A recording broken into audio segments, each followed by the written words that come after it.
60대 99%는 이 8가지 때문에 땅을 치고 죽도록 후회합니다. 평생 일만 하다 60대. 여생 어떻게? 여상. 법륜스님 춤추는 게 놀이일까 노동일까? 페이스북으로 기사 보내기, 트위터로 기사 보내기, 카카오 스토리로 기사 보내기, 카카오톡으로 기사 보내기, URL 복사로 기사 보내기, 바로가기, 이메일으로 기사 보내기, 기사 저장.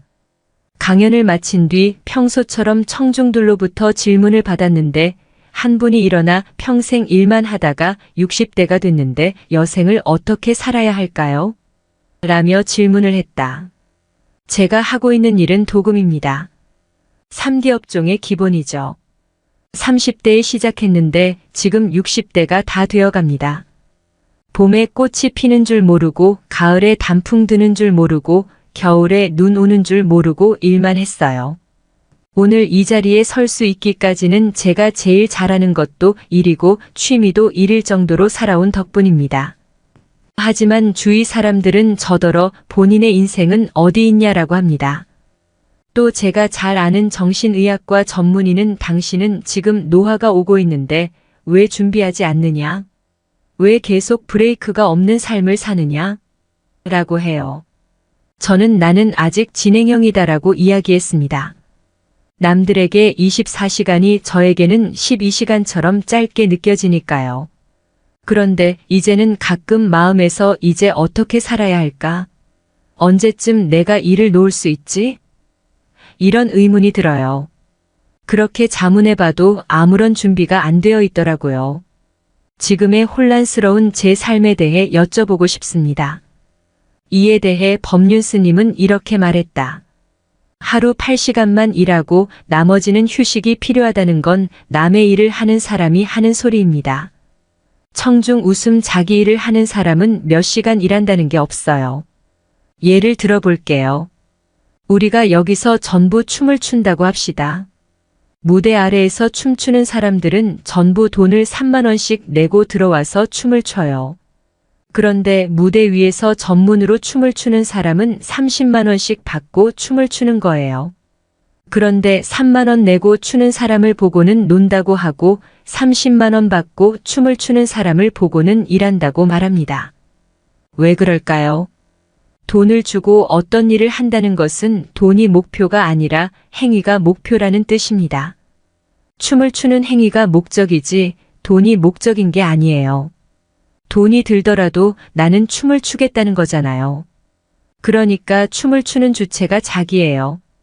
그런데 돈을 받고 추는 사람은 돈 때문에 춤을 추는 거예요.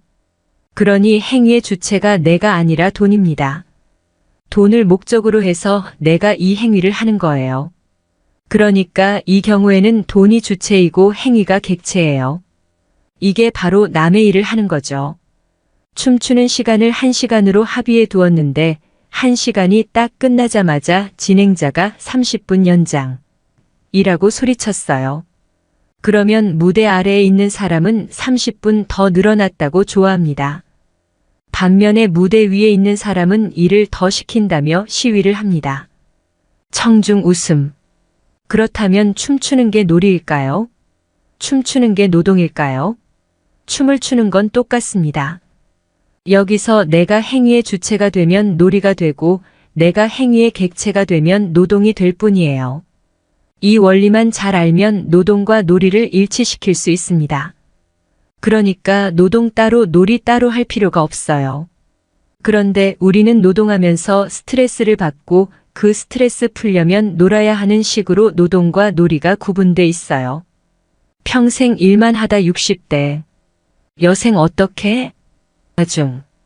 페이스북으로 기사 보내기, 트위터로 기사 보내기, 카카오 스토리로 기사 보내기, 카카오톡으로 기사 보내기, URL 복사로 기사 보내기, 바로가기, 이메일으로 기사 보내기, 기사 저장. 제가 볼 때 세상에서 제일 힘든 일이 의사 같은 직업이에요. 학문외과 의사는 매일 아침부터 저녁까지 남의 학문만 쳐다봐야 해요. 청중 웃음 이비인후과 의사는 매일 남의 목구멍, 콧구멍, 귓구멍만 종일 쳐다봐야 해요. 청중 웃음. 정신과 의사는 매일 정신 나간 사람을 만나 이야기하는 게 일이에요. 청중 웃음 이렇다 보니 당연히 스트레스를 받겠죠. 그런데 왜 그 일을 할까요? 돈을 많이 벌기 때문이에요. 그러니까 스트레스를 안 받을 수가 없습니다. 스트레스를 많이 받기 때문에 좋은 자동차를 사거나 큰 집을 사거나 좋은 술을 마시는 거예요. 이래야 하루 종일 하는 이 힘든 일에 정당성이 주어지잖아요. 돈을 많이 버는 사람들이 낭비가 심한 이유도 그래서예요. 안 그러면 자기 삶에 대한 정당성이 떨어지니까요. 그런데 여러분은 오너잖아요. 자기 일을 하는 사람들입니다. 그걸 가지고 시간을 얼마로 정해두고 한다, 이렇게 생각하시면 안 돼요. 24시간 하셔야 해요. 청중 웃음 자면서도 하고 밥 먹으면서도 하고 똥 누면서도 해야 합니다. 그런데 그게 다 놀이가 돼야 해요. 일이 되면 안 됩니다. 그렇게 할 수 있다면 따로 놀이가 필요 없어요. 남의 일을 하는 사람은 8시간 일하면 4시간은 스트레스를 푸는 놀이를 따로 해야 하지만 여러분은 24시간 놀고 있잖아요. 청중 웃음. 사람들이 저더러 스님은 출가해가지고 왜 그렇게 잠도 안 자고 무리하게 과로하시느냐라고 하지만 저는 늘 놀아요. 청중 웃음. 만약에 제가 오늘 여러분께 강의료를 받고 강의를 한다면 이건 일이에요, 놀이에요? 일이요. 청중 웃음. 그런데 제가 강의료를 안 받는다고 하면 다들 이상하게 생각해요. 저는 일하기 싫거든요. 놀고 싶죠. 청중 웃음. 여러분을 만났을 때 그냥 편안하게 대화하고 얘기 나누고 싶어요. 그러니 돈을 안 받으면 가고 안 가고를 내가 결정해요. 누가 부른다 해도 갈 건지 말 건지는 내가 결정하고 또 거기 가서도 아무런 부담이 없어요. 강의를 잘해야 한다는 부담도 없고요. 그런데 만약에 강사료를 받는다면 사정이 달라지겠죠. 여기는 300만 원 준다 하고 저기는 500만 원 준다 하고 저기는 1천만 원 준다 하면 조금 고민이 생기겠죠. 청중 웃음. 두 강연 시간이 겹치면 이거 취소하고 저걸 받아야 하나 그런 생각이 들지 않겠어요? 그래서 제가 강의료를 일절 받지 않는 겁니다. 그것은 제가 자유롭고 가볍게 살도록 하기 위해서예요. 저는 여러분에게 뭘 팔러온 사람이 아니에요. 지금 어렵게 기업하시는 분들의 모임이 있다고 해서 오프라인에서는 3년 만에 처음으로 강의를 하는 거예요. 그동안은 한 번도 안 했어요. 청중 박수. 요즘 중소기업들이 얼마나 어렵습니까? 특히 물류 비용이 많이 올랐죠. 여기서 미국에 수출하려면 2개월 걸리던 게 지금은 8개월, 1년씩 걸려요. 노동자는 안 구해지고요. 그런 어려움을 제가 알고 있기 때문에 내가 가서 말로라도 힘을 좀 보태야 하겠다, 이렇게 해서 같이 얘기를 나눠보려고 왔습니다. 그러니 여러분은 일을 놀이 삼아 하셔야 합니다. 제가 지금 놀이 삼아 하잖아요. 이게 일과 놀이의 통일입니다. 여러분의 노동을 놀이화시켜야 합니다. 그걸 일한다고 생각하지 마세요. 월급이 많네 적네, 시간이 기네 짧네 하는 것은 남의 일을 해주고 돈을 받는 사람들이 하는 생각입니다. 평생 일만 하다 60대. 여생 어떻게? 페이스북으로 기사 보내기, 트위터로 기사 보내기, 카카오 스토리로 기사 보내기, 카카오톡으로 기사 보내기, URL 복사로 기사 보내기, 바로가기, 이메일로 기사 보내기, 기사 저장. 결국 기본적으로 남의 일을 할 때는 어떻게 하면 일을 적게 하고 수월하게 하면서 월급은 많이 받을까 궁리하게 돼요. 반면에 고용한 사람은 어떻게 하면 일은 많이 시키고 월급은 적게 줄까 궁리하죠. 청중 웃음. 그래서 양쪽의 이해가 충돌하는 거예요. 저는 어느 편도 아니기 때문에 이해관계의 충돌을 이해해요.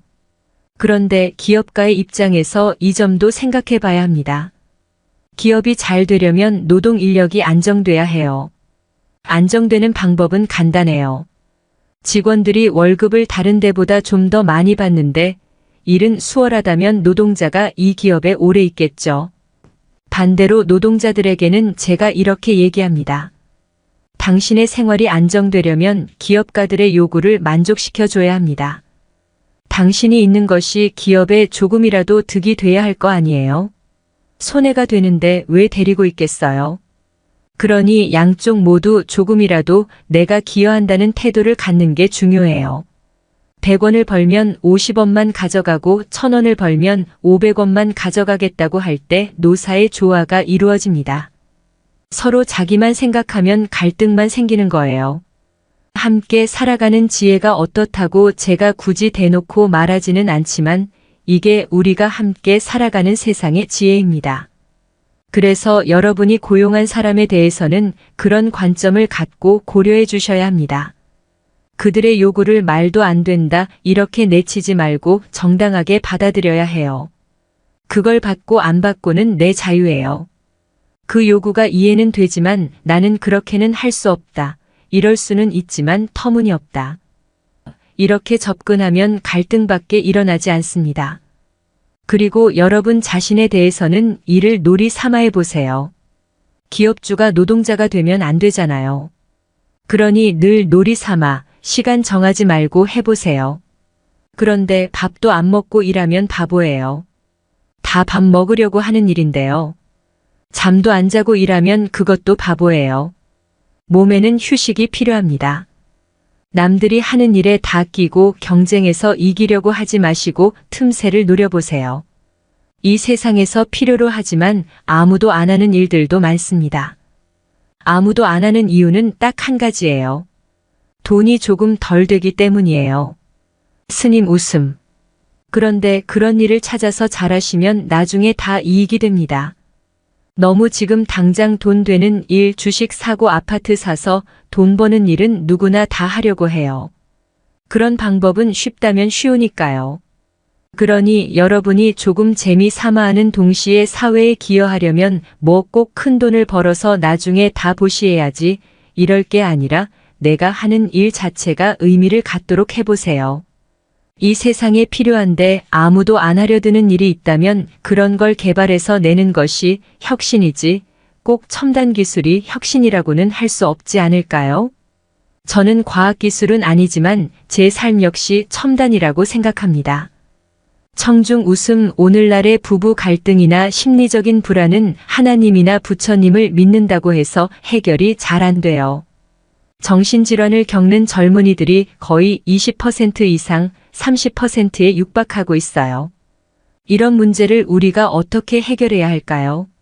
몸의 건강을 위해서 각 지역에 보건소를 배치하고 학교마다 영양사를 배정하듯이 정신적인 문제를 상담할 수 있는 상담사를 학교마다 동마다 배정하는 정책이 필요합니다. 애 낳아라. 이러지 말고 아이를 낳으면 그 부담이 더 이상 부모에게만 지워지지 않도록 정책을 개선할 수도 있겠죠. 이처럼 세상에서 필요로 하지만 사람들이 관심 갖지 않는 부분에 우리가 계속 관심을 갖고 제안하고 만들어 나가는 거예요. 이런 투자는 10년, 20년, 30년을 내다보고 꾸준히 계속해야 빛을 볼 수 있어요. 그런 쪽에 장기적 안목을 가지고 해나가면 좋겠습니다. 또 전통이 가치 있다고 생각한다면 세상이 뭐라고 하든 그걸 한번 고수해보는 자세를 가져보든지요. 너무 돈에만 매달리니까 인생이 불안해지는 거예요. 돈은 벌되 세상에 좀 유용한 일을 한다는 관점으로 살면 훨씬 스트레스를 덜 받고 재미있지 않을까 생각합니다. 청중 박수.